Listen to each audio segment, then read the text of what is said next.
I'm going to turn it over to you guys and take it away. All right. Well, welcome to the Spam Museum here in Austin, Minnesota. My name is Steve Nordrum. I'm one of the Spam ambassadors. We actually usually go by our first name and Spam ambassador, so everyone knows me as Spam ambassador Steve around here. One of our other Spam ambassadors, by the way, when we're really busy, there are almost 20 of us, is Spam ambassador Terry. She is the one on the camera. So what you're seeing is kind of some highlights of, oh, there you go. Terry's waving to you. And she's highlighting and showing you the Spam Museum here in Austin, Minnesota. Uh, just to give you kind of a highlight, I don't know if any of you have been to the Spam Museum, but we're located here in Austin. We're the second most, I guess, attended tourist attraction in Minnesota, right after Mall of America. And we get normally, when COVID's not happening, over 100,000 people to visit us every year. And the other things that we do is kind of reach out now, thanks to COVID, and we do a lot of virtual tours. We started this originally with seniors. So when the museum ended up being closed down due to COVID here in Austin, our company sent us out to deliver meals to senior citizens in our community. They were buying meals from restaurants, and these seniors would normally go to the local senior center for their lunches, and they couldn't do that.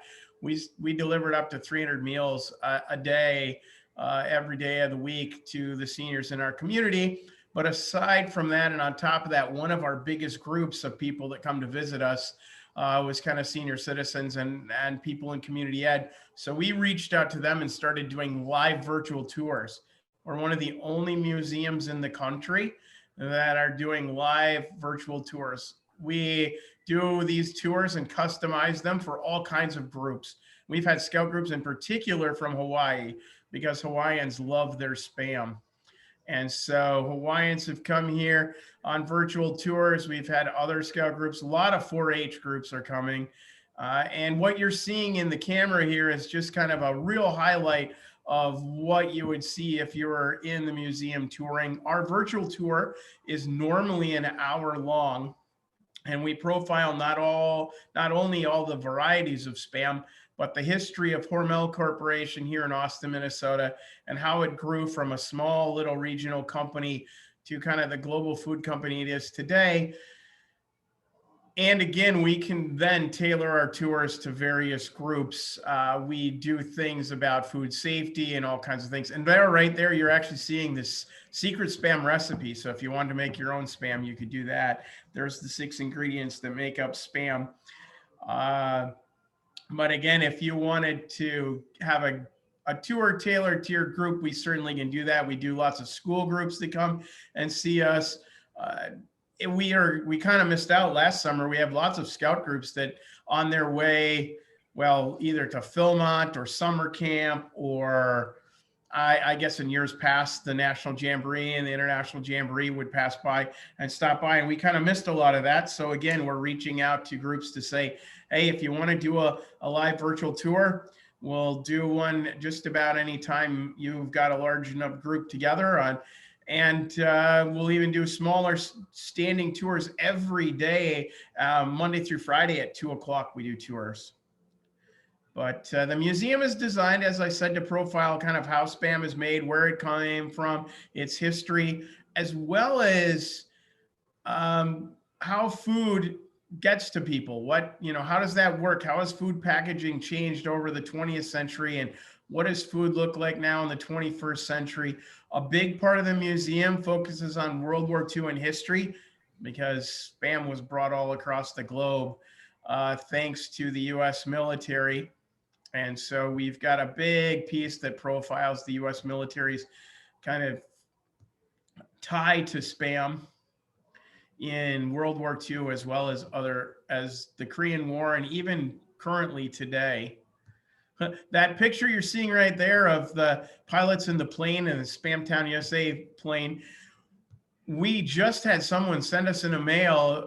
It was a relative, I think it was a son or somebody, that sent us that real picture and said, I don't know if you know about this, but my father or grandfather is the person in the center of this picture and flew this plane. Actually, during the Korean War, and talked about it and sent us the original picture. Didn't even know probably doesn't even know we have it on display already in the museum, but it's kind of fun to get some new background on that. So just a weird highlight that I'm talking about now. But we also have in the museum profiled spam around the world. And so we talk about geography stuff as well. Spam is very popular in Asia Pacific. This whole room that Terry's bringing the camera into now highlights all the places in the world that love their spam. 2/3 of all the spam we sell in the world is sold right here in Asia Pacific. Just kind of a highlight from that, I'll pick one country, and I'll pick South Korea just to kind of highlight that. South Koreans love spam due to World War II and the Korean War. And we have on display all of the unique things from South Korea.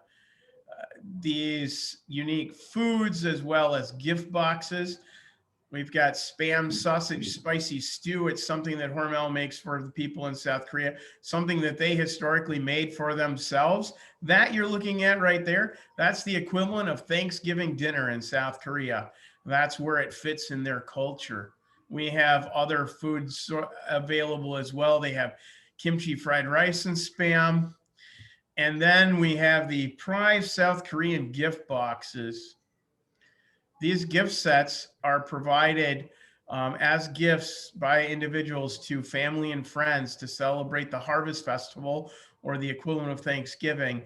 Hormel sells hundreds of millions of dollars worth of these gift boxes. The top box, there we go right there. That box with 12 cans of spam in there, that is almost a $70 gift box set. There's an $80 one above it. Those are, again, millions of dollars worth of those are sold in South Korea. And amazingly enough, people from South Korea and some of these other countries come and visit us. So you get a flavor of the kinds of things that we have on display and things that we talk about related to that in this room. But again, we have all kinds of groups that come and see us.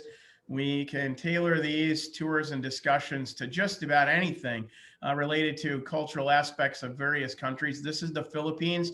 Spam is hugely popular in the Philippines. Kids and adults alike that come here, this touchscreen you're looking at, they can color in a jeepney and email it to themselves. We've had a few people come and visit us now in this part of the COVID, I guess, pandemic. We're open again. We don't do live tours, again, working on social distancing, but we do have a few people visiting us here in the winter. I think we had a whopping, I don't know, maybe 20 people today that came in and visited us. I say that because historically it was a slow day if we have 50. And a real slow day in the summer would be a couple hundred.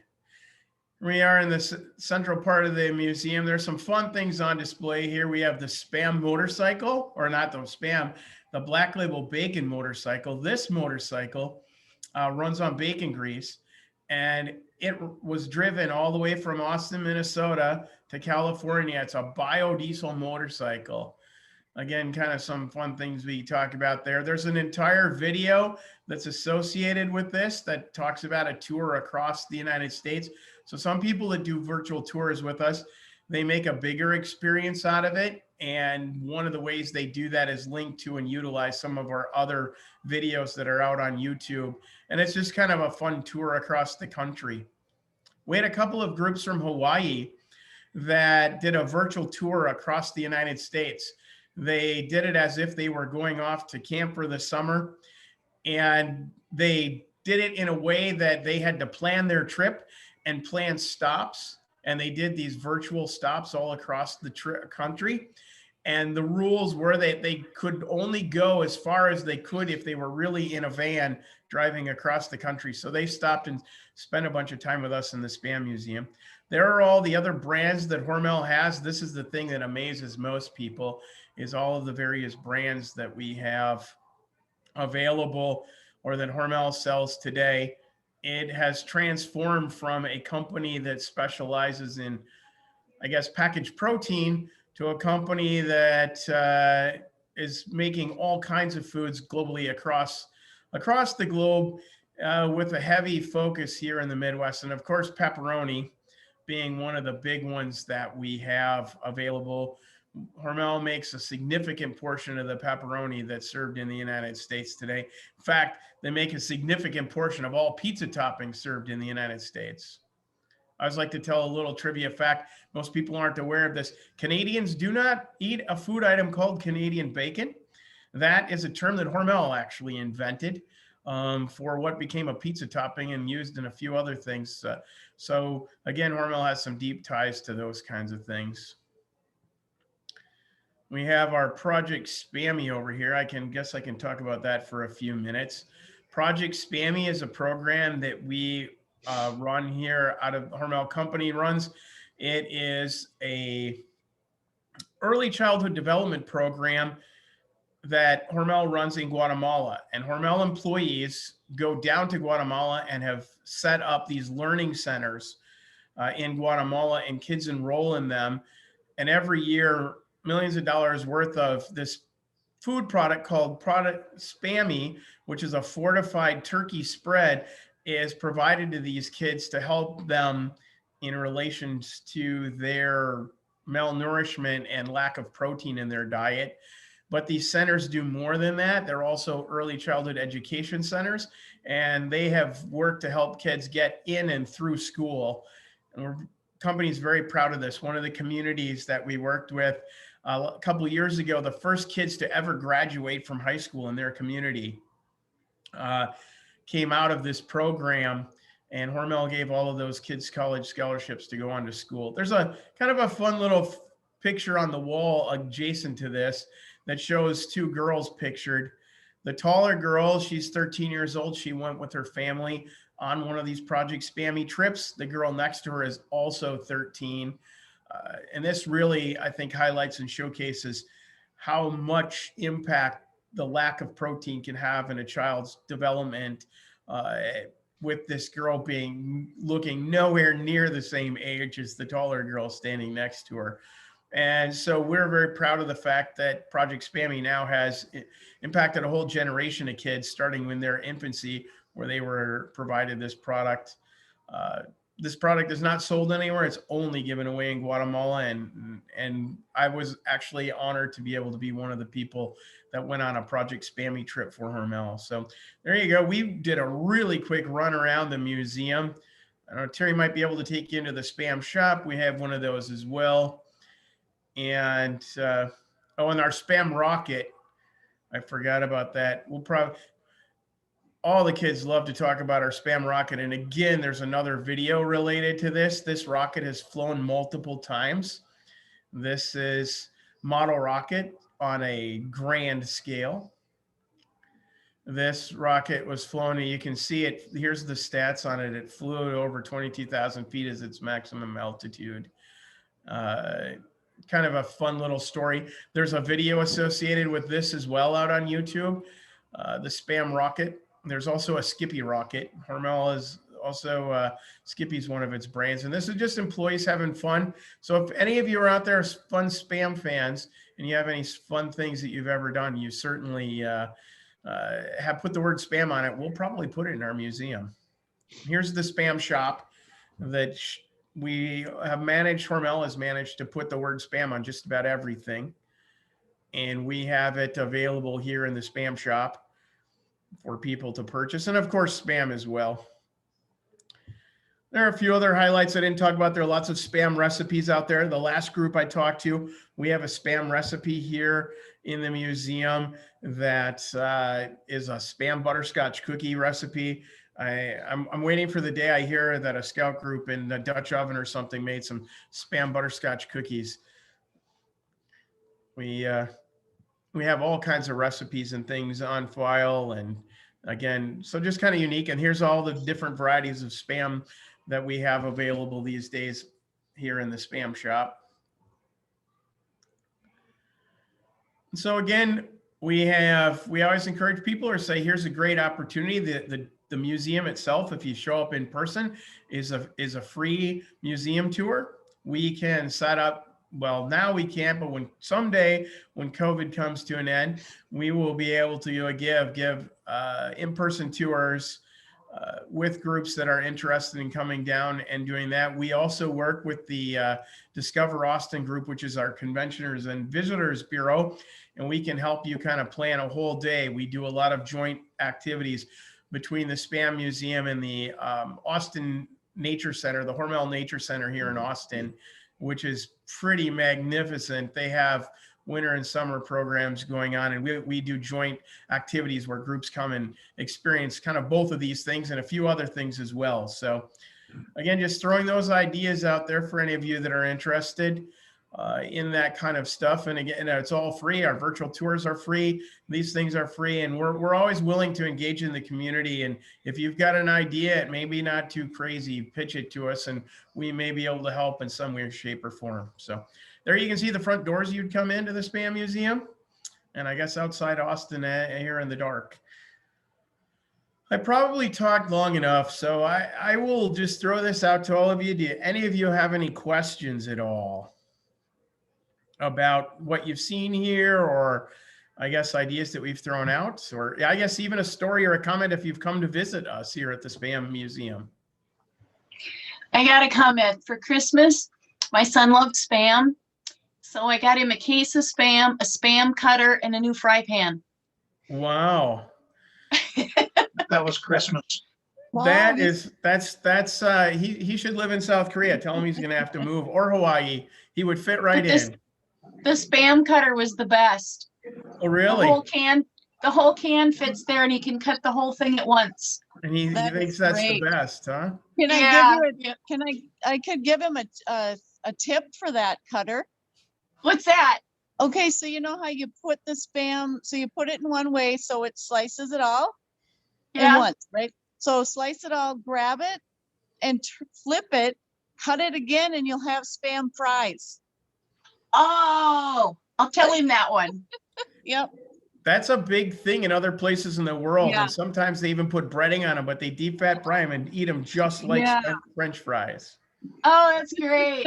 Yep. We probably even out on spam.com, so you don't even have to come here for this. I'm pretty certain out on, if you go to spam.com, we have recipe and directions on how to make Spam fries. I'm sure. Yep. But And we if we made those don't, fries give us- here once. Contact us at the Okay. museum. We can help you with that. I'll do that. Thank you.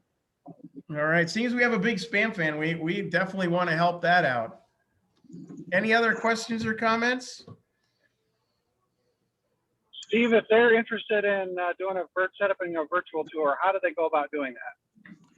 One of the ways, I'll give you the most generic way, and that is we have a website. It's literally spam.com. You can find the Spam website, and in it is the Spam Museum. We have all of our basic contact information there. We have a phone number and a general email box that you can send us your email. Terry, who's on, she really coordinates a lot of them. Terry, do you just want to give them your email address? Yeah. If you want to write it in the chat, Steve, even, I don't know if I can or not. Maybe I can try on my phone here. I'm sure I can, but it's tlbergstrom@hormel.com. TL, B as in boy, ERG, S as in Sam, TROM as in museum, @hormel.com. Steve might be writing it in there. That I way, am. the other one, it might be a little longer, not much longer. It goes to our supervisor and then she passes it along to one of us. So. Yeah, Yeah. either way, the one if you do it out on the website, she's saying, but there, you all have at least one way or another. You can contact Terry, or you can just contact us at the museum. Yeah. And certainly set up a tour. Or like I said, an old fashioned way, you can even call us. Right. Yep. So yeah, lots of options there, and yeah, don't hesitate. We do tours all the time. And again, I really stress, and there might be things that kids are even working on for merit badges or other activities that we might be able to incorporate some things about kind of globally and things that we've done related or connections that we have. There are also things related to food safety and even the food science of of when we can take a deep dive on how sausage is made and how that works and how it works historically and food packaging. So all of those kinds of things we can do and are willing to do if you give us enough heads up. Anyone else out there with any questions or great comments? Or spam stories for that matter? Okay, well, wonderful. Well, thank you again, Steve and Terry. We appreciate you being a part of our meeting this evening, and we'll be posting this on our YouTube channel and our Facebook page for other people to check out. All right. Well, thanks for Okay. inviting us. Yeah, thank you. Hope to hear from you.